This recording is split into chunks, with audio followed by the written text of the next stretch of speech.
Kenapa disetujuin gitu? Loh kenapa Pak? Memangnya apa alasannya? Ini hak saya loh. Sosok dua pria misterius tiba-tiba datangi keluarga Vina, minta pembuatan film tidak diteruskan. Keluarga Vina Dewi, korban pembunuhan oleh geng motor di Cirebon tahun 2016 lalu buka suara. Seperti diketahui, kasus ini kembali ditelusuri polisi buntut viralnya film Vina, sebelum 7 hari. Diangkat menjadi sebuah film, kasus pembunuhan Vina Cirebon yang terjadi pada 2016 silam kini kembali mencuri perhatian.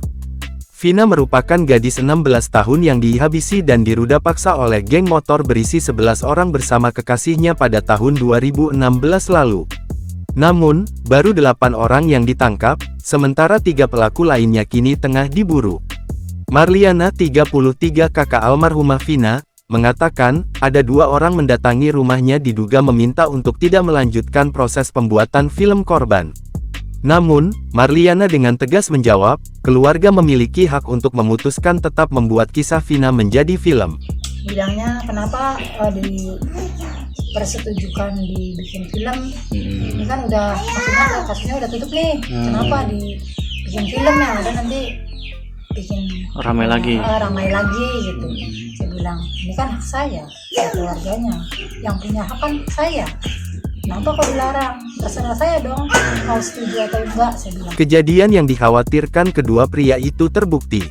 Kasus Vina kembali mencuat seusai film yang diadaptasi dari kasus pembunuhan Vina itu tayang di bioskop mulai tanggal 8 Mei tahun 2024.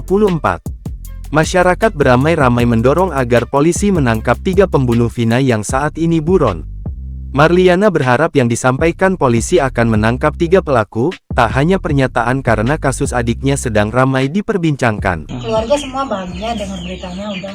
Berarti kan, oh benar nih tujuan kami memfilmkan, tujuan untuk digerakan lagi itu udah tercapai. Jadi senang. Harapan saya segera tertangkap. Segera tertangkap. Muka-mukanya juga segera tuh di koran-koran atau apa gitu kan. Publikasikan yang Bu ya? Dipublikasikan.